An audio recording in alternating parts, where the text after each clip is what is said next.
Buenos días. La sanidad es el 9,5% del Producto Interior Bruto de este país. Es uno de los sectores industriales, empresariales y públicos más importantes. Constituye una parte esencial, por tanto, de la economía de este país. Y si le añadimos el componente asistencial y la implicación que tiene en la salud de los españoles, pues ¿qué les voy a decir? Un tema prioritario, se mire por donde se mire. Y hoy vamos a analizar la sanidad del País Vasco. Para ello tenemos con nosotros al viceconsejero de Sanidad del País Vasco, Jesús María Fernández. Jesús María, viceconsejero, bienvenido. Egunon. Muchas gracias por estar aquí, especialmente en este momento tan peculiar de medidas que se van anunciando, encaminadas pues a ajustar las cuentas. Así que diríamos, a modo de introducción, ¿cómo calificaría la situación actual de España y del País Vasco en materia sanitaria? Bueno, estamos en una situación de una encrucijada en la sanidad española. Es evidente por muchos motivos. Uno es la crisis económica general, que afecta también a uno de los elementos de gasto mayor de las administraciones públicas, como es la sanidad, además con una tendencia al crecimiento evidente. Y en segundo lugar, porque también nos enfrentamos ante una situación sanitaria que ya conocemos, que ha ido cambiando, que es pues un envejecimiento de la población, una mayor prevalencia de enfermedades crónicas, un mayor coste de las tecnologías médicas, y eso requiere pues tener también planteamientos nuevos. Ya no sirve lo que hacíamos en la sanidad española hace 20 años. Decía Albert Einstein que no hay nada más esquizofrénico que hacer siempre lo mismo y esperar un resultado diferente. Por tanto, detrás de este análisis hay una forma diferente de hacer las cosas que ya ha empezado a hacer el País Vasco, y tendremos oportunidad de hablar de ello en detalle. Para que todos ustedes vean un poquito o tengan una idea mucho más concreta de lo que es la sanidad del País Vasco, hemos preparado este reportaje que ven a continuación.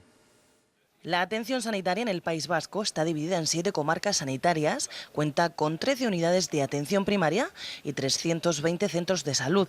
En cuanto a la atención hospitalaria, la comunidad autónoma tiene 12 hospitales de atención a agudos y 4 hospitales de media y larga estancia. El territorio de la comunidad autónoma de Euskadi está dividido de acuerdo con la situación sociosanitaria en las 3 demarcaciones geográficas denominadas áreas de salud de Áraba, Vizcaya y Guipúzcoa. En cada área se garantiza una adecuada ordenación de la atención primaria y su coordinación con la atención especializada.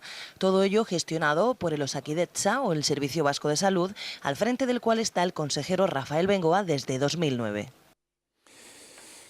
Y ya saben ustedes un poquito más cómo está estructurado el País Vasco. Les tengo que decir además que el País Vasco en los premios Best in Class, que tratan de reconocer la calidad de la asistencia sanitaria, siempre ha sido una de las comunidades, especialmente en los últimos 2-3 años, que mejores posiciones ha alcanzado. Por tanto, saben algo de calidad asistencial. Viceconsejero, teniendo en cuenta un poco la situación que ha comentado, ¿cómo calificaría? ¿Cuáles son las medidas más relevantes que ha tomado la Consejería de Sanidad del País Vasco? Bueno, nosotros tuvimos una oportunidad que hemos aprovechado y que no hemos perdido, que fue entrar a gobernar en el año 2009, principio del 2009, a poco de comenzar la crisis económica, con lo cual llevamos ya 3 años de tomar medidas importantes para la mejora de la gestión de la sanidad pública vasca, de Osakidetza. Hemos tomado muchísimas medidas que luego quizá podemos entrar en algunas si es de interés, como la gestión del medicamento, como la reorganización de la atención primaria y de los hospitales, medidas de gestión también para reducir costes sin dejar de mantener la calidad de las prestaciones que da Osakidetza, que es reconocida, como usted mismo dice, y a la vez poner en marcha toda una estrategia de transformación de la sanidad vasca, que es lo que llamamos la estrategia de cronicidad, que es cómo abordar de una manera diferente este enorme problema que tenemos todas las sanidades españolas y europeas, que es la enorme cantidad de pacientes crónicos que no reciben el tratamiento adecuado y del cual se pueden beneficiar. Con esto quiere decir que el sistema está preparado para atender, o digamos que está diseñado para una asistencia de agudos, cuando en realidad la realidad asistencial es de crónicos, ¿no? Sí, este efectivamente es un símil que al consejero Bengoa le gusta hacer, y es que tenemos un chasis de los años 70 para hacer una sanidad que hoy es muy diferente de lo que era en los años 70. Se organizó la sanidad en general, no solamente la vasca, en España, en Europa, fundamentalmente para atender procesos agudos, para hacer intervenciones de cataratas, de prótesis de cadera, para atender a personas con determinadas patologías en la atención primaria agudas, y lo que tenemos ahora pues es una gran proporción de personas que tienen diabetes, que tienen insuficiencia cardíaca, que tienen enfermedad respiratoria crónica, que tienen asma, que son enfermedades que no vamos a poder curar, porque hoy todavía no tenemos esos medicamentos que curan definitivamente estas enfermedades, pero que tenemos una gran capacidad para mejorar la condición en la que manejan estas enfermedades crónicas. Vamos, antes de ver un vídeo que nos adentra en todo lo que es el mundo de los crónicos, para desgranarlo un poquito y poder conocer un poquito más en profundidad todo esto, no puedo dejar de pasar la oportunidad de preguntarle sobre la medida que esta mañana están anunciando todos los medios de comunicación. Ayer en el Parlamento el conseller de Economía catalán anunciaba el euro por receta, que sería de alguna forma actuar sobre la demanda, y algunos incluso hablan de los casi 3 euros por día de estancia hospitalaria. En un caso hablaban de la sobreprestación farmacéutica, el abuso de alguna forma, y quizá a nivel hospitalario pues el fin sería recaudatorio, porque nadie abusa de estar más días en el hospital. ¿Qué valoración hace de esta medida anunciada en el Parlamento catalán? Bueno, yo creo que es una medida que hasta cierto punto como decía usted, estaba anunciada. Ya se venía hablando de que antes o después alguien iba a poner sobre la mesa el cobro de una cantidad por medicamento o por consumir determinados servicios sanitarios. Nosotros lo hemos dicho en reiteradas ocasiones cuando este planteamiento se ha puesto en el debate público. No estamos a favor de establecer ningún sistema de copago, porque creemos que es innecesario en primer lugar. Hay otras muchas medidas que se pueden tomar para mejorar la gestión de la sanidad sin repercutir este coste sobre los pacientes. Tanto medidas de corto plazo de mejora de gestión, por ejemplo, pues en el caso de los medicamentos, ya que se está hablando de poner una tasa sobre las recetas médicas, pues nosotros en Euskadi ya en el año 2010 empezamos a tomar medidas muy ambiciosas en la línea de aumentar el uso de medicamentos genéricos y la prescripción por principio activo, que después ha sido acompañada de otras medidas por parte del Ministerio de Sanidad regulatorias. Y como digo, también en la línea de medir mejor cuáles son las indicaciones terapéuticas que se hacen de determinados medicamentos. Y en segundo lugar está, como decía antes, la necesidad de transformar el sistema asistencial para poder tratar mejor a los pacientes crónicos, con lo cual ahorraremos seguro unas cantidades importantes en ingresos hospitalarios que ahora se producen porque no hay un buen seguimiento de estos pacientes crónicos, o visitas a urgencias hospitalarias. Vamos a adentrarnos de lleno en el mundo de los crónicos. Hemos preparado una información que vemos ahora mismo y continuamos con el asunto. En el País Vasco vemos cifras como que el 75% de los vascos fallece por diabetes, cáncer, enfermedades cardiovasculares y enfermedades crónicas respiratorias, unos datos que son equiparables a los de cualquier otro lugar de España. Esto implica un gran número de pacientes crónicos y polimedicados que aumentarán a medida que la población envejezca. La previsión es que en la próxima década habrá un 100% del aumento de la demanda frente a un 10% de crecimiento en la financiación. Por esta razón, la Administración vasca ha puesto en marcha la estrategia para afrontar la cronicidad en Euskadi, que parte de la necesidad de completar el sistema sanitario de manera que no solo cure, sino que también cuide y prevenga las hospitalizaciones innecesarias. Este cambio requiere invertir en tecnologías de la información, educar a los pacientes en gestionar su enfermedad, promover una medicina mejor basada en la evidencia e integrar los cuidados de atención primaria, hospitalaria y sociales. Viceconsejero, 4 fórmulas concretas, tecnologías de la información, educar a los pacientes. Vamos a entrar en algunas de ellas para describirlas un poco. Tecnologías de la información. Bueno, en tecnología de la información son muchas las cosas que se pueden hacer y estamos haciendo. En primer lugar, contar con una historia clínica electrónica única. Nosotros estamos ahora mismo desplegando en el conjunto de hospitales y centros de salud de Osakidetza nuestra historia clínica única, lo que llamamos Osabide Global, que permite a cualquier profesional médico de enfermería, de atención primaria, de urgencias o de hospital ver todo el repertorio de información clínica que existe de un paciente, la radiología, las pruebas analíticas, la evolución médica, etcétera. Con esto se ahorra muchísimas visitas y duplicidad de pruebas, simplemente porque, lógicamente, cuando un médico atiende a un paciente y no tiene la posibilidad de ver su historial radiológico, pues vuelve a pedir una prueba más. Otro ejemplo de uso de tecnologías médicas es la nueva receta electrónica que estamos poniendo en marcha en Euskadi. Va a ser una receta electrónica donde ya trascendemos del concepto de una receta o un medicamento y pasamos al concepto del plan farmacoterapéutico activo de un paciente. Es decir, que en el momento en el que cualquier profesional de Osakidetza hace una prescripción de un medicamento o dispensa un medicamento, sea el médico, sea la enfermera, que ahora también tiene capacidad para indicar determinados medicamentos, o sea el farmacéutico que dispensa el medicamento, ve el historial farmacoterapéutico completo del paciente, con lo cual puede ver si lo que va a recetar es un medicamento que ya está tomando otra forma de ese medicamento, si hay por tanto duplicidades, si hay una interacción con otros medicamentos que está tomando y por tanto no es bueno, si hay una pauta anterior que indica que el paciente pues, presentó efectos adversos a ese medicamento en épocas anteriores, con lo cual con eso vamos a hacer una gestión, entendemos que mucho más eficaz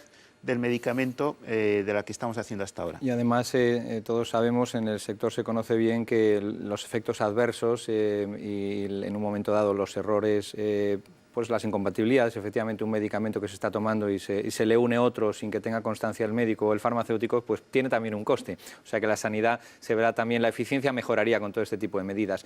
Quizá una un poquito más compleja de hacer en este contexto sería la educación de los pacientes, fundamental el cambio de modelo y de mentalidad. ¿Qué ha pensado la Consejería Vasca en este sentido? Bueno, nosotros efectivamente pensamos que una estrategia básica es que el paciente tenga mayor capacidad, mayor conocimiento, mayor entrenamiento para hacer una gestión de su propia salud. Esto tiene diversas connotaciones en las que estamos trabajando. En primer lugar, hay que trabajar a fondo y de manera muy eficaz en la prevención y la promoción de la salud. Muchas de las enfermedades crónicas son prevenibles con determinados hábitos de la población. Estamos hablando de 4 hábitos, son los responsables de la inmensa mayoría de las enfermedades crónicas: la actividad, la dieta, nutrición, el fumar o no y el alcohol. Si somos capaces de ser eficaces en la reducción de estos hábitos que pueden ser perjudiciales, tendremos una situación de enfermedades crónicas mucho mejor en unos años. Me imagino que... Perdón. Sí, teníamos también, aparte de la promoción, tenemos que entrenar a los pacientes ya con una enfermedad establecida en cómo cuidar de su enfermedad, cómo hacer un seguimiento para saber si tienen que aumentar o reducir su tratamiento medicamentoso, cuándo tienen que ir al médico, qué tipo de controles tienen que hacer. Y en tercer lugar, ofrecerle otros canales de interacción de consulta con profesionales sanitarios. Nosotros hemos puesto en marcha este año lo que llamamos el Centro de Salud Multicanal Osarean, que, entre otros servicios, oferta un servicio de consejo sanitario, ahora telefónico, por enfermeras especialmente entrenadas para dar consejo telefónico a los pacientes. En unos pocos meses va a estar disponible también en la web y estamos ya recibiendo 7.000 llamadas al mes de personas que llaman pues, para preguntar por síntomas típicos de muchas de ellas enfermedades crónicas, con lo cual un profesional le ayuda a hacer la gestión de estos síntomas sin necesidad de tener que recurrir a una urgencia del hospital o a un hospital o a un medicamento. Son nuevas fórmulas sin dudas que ganarán eficiencia y nos adentrarán además en el capítulo que queríamos abordar, tema financiero, presupuestario. Hay que decir que el País Vasco es una de esas excepciones dentro de muchas de las comunidades autónomas, en el sentido de que las cuentas salen, por lo menos han hecho los deberes en estos 2 años y por lo menos pues tienen la suficiencia financiera. El recurso siempre es escaso, obviamente, pero no están entrando en una situación de problema financiero, de impago permanente como está en otras comunidades autónomas. Hemos preparado una información para adentrarnos en el mundo de la financiación y los presupuestos sanitarios que lo vemos a continuación. Muy bien. Es necesario replantearse el sistema sanitario para que pueda ganar la eficiencia suficiente que asegure su supervivencia. De esta base parte el máximo responsable de la sanidad vasca. Por ello, desde la Consejería Vasca se asume que a corto plazo será necesario tomar medidas en las cuestiones que generen ahorros inmediatos, esto es, rebajas de precios y márgenes, control de la prescripción y dispensación. Y es que parece que los años en los que el crecimiento de los presupuestos sanitarios rondaba el 8% ya no volverán. En este sentido, las hipótesis de futuro van desde un descenso del dinero destinado a sanidad hasta unas variaciones con altibajos en función de los años, pero de una muy ligera variación. El País Vasco ha reducido su presupuesto sanitario para 2012 en un 0,5%, si bien aumenta en un 1,17% en el Osakidetza. Así, se apuesta por la búsqueda de eficiencia a corto plazo, así como a medio y a largo plazo a través del cambio de modelo de atención sanitaria. Me imagino que parte de los problemas financieros o las consecuencias de problemas financieros sea alguna de los problemas que ha habido en las últimas semanas en relación a el asunto de La Rioja, esas poblaciones que estando en un momento dado pues en otra comunidad autónoma pues se pueden beneficiar por proximidad de los servicios sanitarios. Se cerró en falso, está resuelto el asunto de La Rioja versus País Vasco en la asistencia a los ciudadanos. ¿Qué valoración hace, viceconsejero? Bueno, pues que hemos conseguido encauzar una situación que no debería haber comenzado nunca, porque efectivamente el tema de Rioja Alavesa no es más que un signo de una situación que se da en todo el país, en toda España, de poblaciones limítrofes que llamamos, que son aquellas poblaciones que habitando en una comunidad autónoma tienen mucho más cerca un hospital de otra comunidad autónoma que el suyo propio.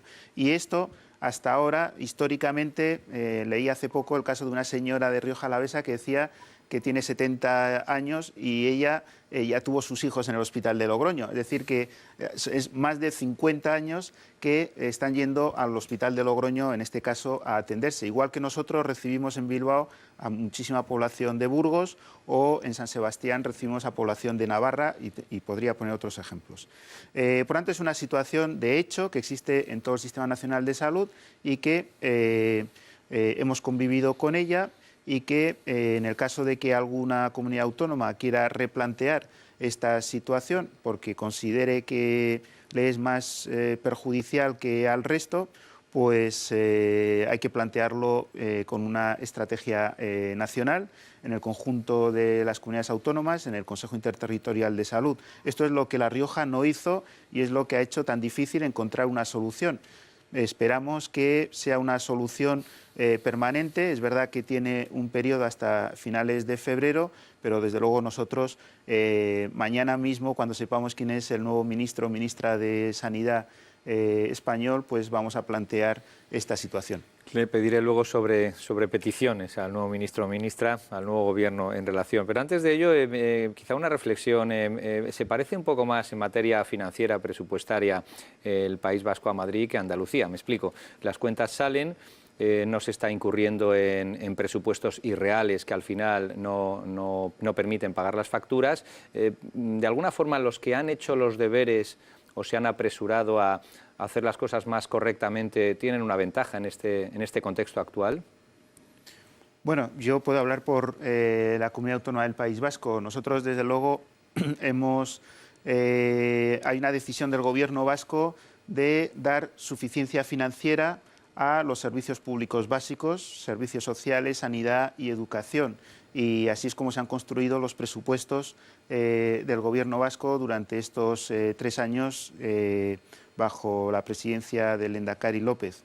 Por tanto, partimos de una suficiencia financiera. Mire, Osakidetza había necesitado adendas presupuestarias del nivel de 80-90 millones de euros al año hasta el año 2009.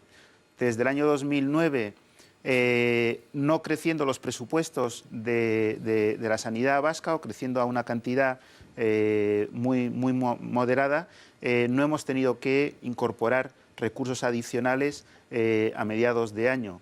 Efectivamente, estamos ahora mismo pagando a nuestros proveedores a 70 y tantos días, que es, digamos, un periodo de pago razonable, técnico. Es exactamente el mismo que teníamos al comienzo de la crisis.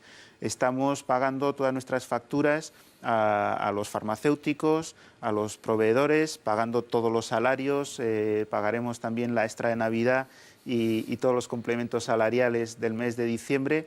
Por tanto, hay una suficiencia financiera. Insisto, creo que esto exige compromiso político de asignar a la sanidad los recursos que son necesarios y también un compromiso político de gestionar con eficiencia estos recursos que siempre son escasos, porque en sanidad, como todo el mundo sabe, se puede gastar más de lo que uno tiene. España, el sistema sanitario español en su conjunto y el del País Vasco, por supuesto, pues se caracteriza por ser el sistema en el que el contribuyente menos, digamos, aporta en cuanto a la factura farmacéutica, y evidentemente la sanidad es absolutamente gratuita, es decir, se libra de algunos pagos que existen en otros.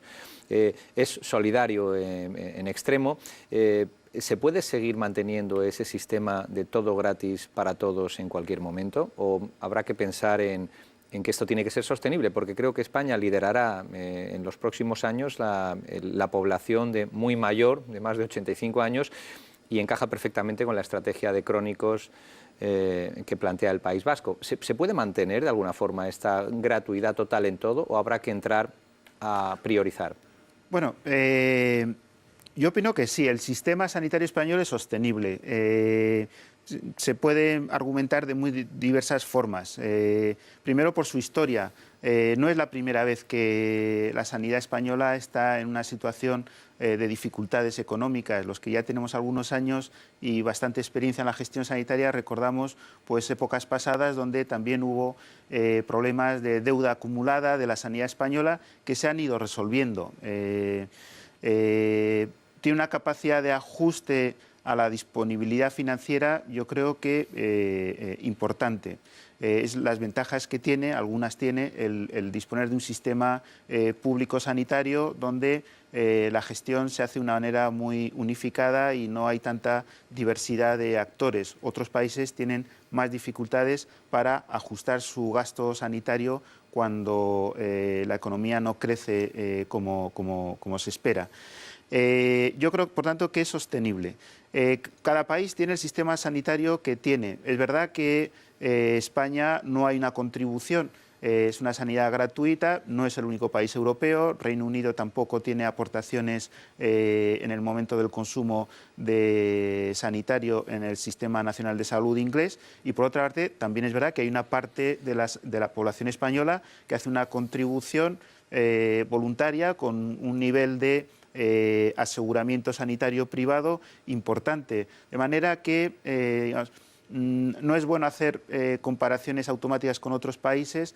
Yo creo que lo que nosotros, con toda modestia puedo decir, en el País Vasco estamos demostrando que en esta situación de menor crecimiento económico se puede hacer una gestión de la sanidad sostenible, y no solamente sostenible, sino que ponga los fundamentos para una transformación que es imprescindible en la sanidad española. Viceconsejero, en marzo creo que habrá elecciones en Andalucía, es la otra comunidad autónoma que tiene un gobierno socialista.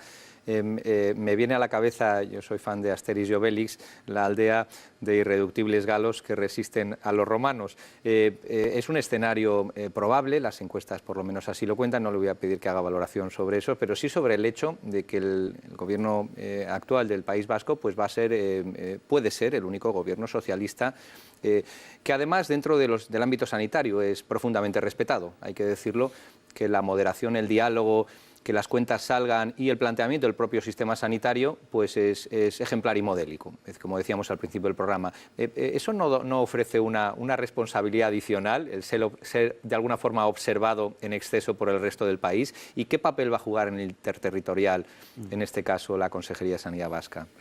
Bueno, lo primero, Santiago, es que yo les deseo muchísimo éxito a mis compañeros del gobierno andaluz. Yo tengo un enorme respeto por lo que están haciendo en la sanidad andaluza. Creo que no tiene nada que ver la sanidad andaluza de hoy de lo que era hace 20 años. Hoy están liderando muchos aspectos de la sanidad española y les deseo lo mejor. Yo desearía, lógicamente, que Euskadi no se convierta en la última Galia, porque creo que es bueno también tener esa diversidad, insisto, porque tengo mucho respeto a lo que hacen la Consejería de Sanidad de Andalucía.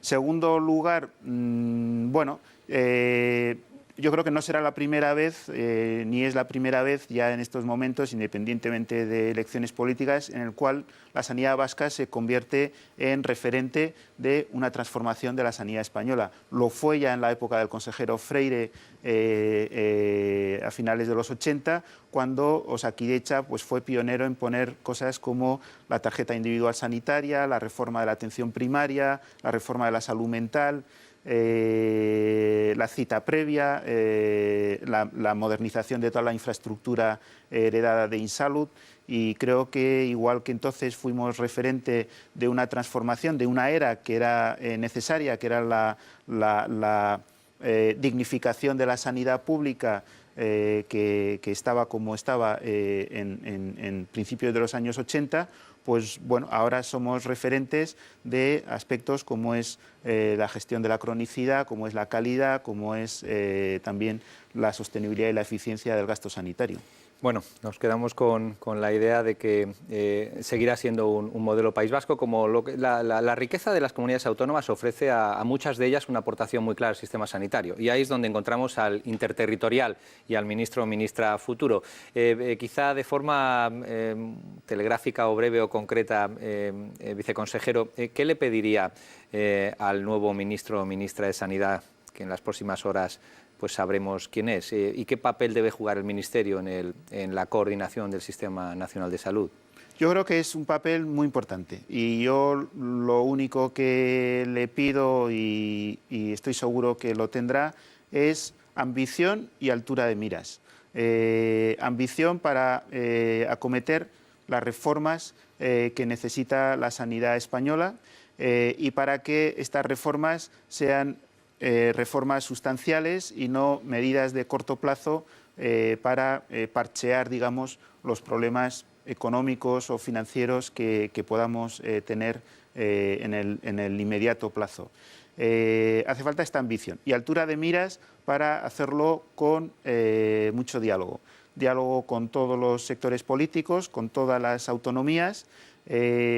Nadie está pidiendo una recentralización del Sistema Nacional de Salud. Lo que hace falta es mejorar la articulación de este Sistema Nacional de Salud entre todas las autonomías, y no solamente con los gobiernos autonómicos, sino también con el resto de sectores sociales, sanitarios, como son profesionales, sindicatos y usuarios. Pues Jesús María Fernández, viceconsejero de Sanidad del País Vasco, muchas gracias por haber estado aquí con nosotros contándonos desde dentro cómo es la sanidad vasca. Ya lo saben ustedes, cronicidad, presupuestos, cuentas que salen, sentido común y gestión. Eso es lo que pretenden los no llega 2 años de legislatura que le queda al País Vasco, al Gobierno del País Vasco, para llevar a cabo sus planes sanitarios.